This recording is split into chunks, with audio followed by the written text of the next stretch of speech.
on their terms. A Chinese man fighting for the Russian army claims his superiors locked him in a dark steel barred pit with barely enough room to stand for 21 days. His offense, he said, was a dispute with his commander over the life-saving protective gear. Michael, not his real name, said he joined the Russian fighting against the Ukraine to have a taste of the military life abroad, but after a brutal year on the front lines is now convinced enlisting in the Vladimir Putin's army was a grave mistake. His experience in the pit, where the 29-year-old said that he could barely lift his head, killed with his desire to fight for the Moscow, and he wants to send a message home to China to other Chinese nationals contemplating joining the Russia's fight.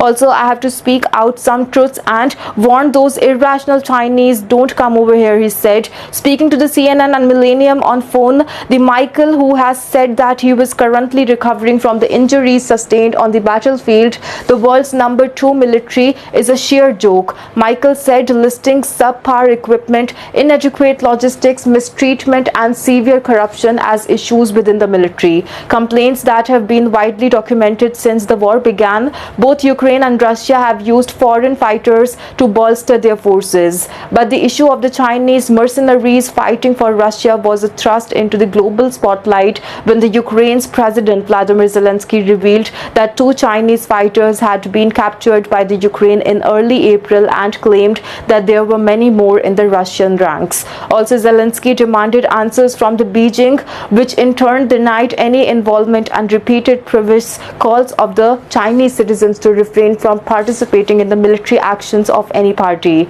Russia's deputy foreign minister called the claim the Chinese citizens were fighting in Ukraine a complete untruth, according to the TASS, that is a Russia state media agency. Days after Ukraine paraded the Chinese fighters it captured in front of the media, Kyiv said that it had information that 155 other Chinese nationals were fighting for Russia, but the true number is likely higher, according to Zelensky.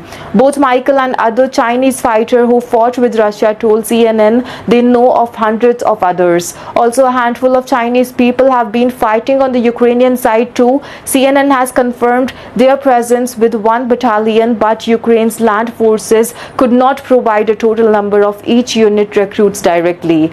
Also, Mako propaganda videos, that is Chinese men that have been targeted on the social media by recruitment ads to join the Russia on the front lines fighting Ukraine.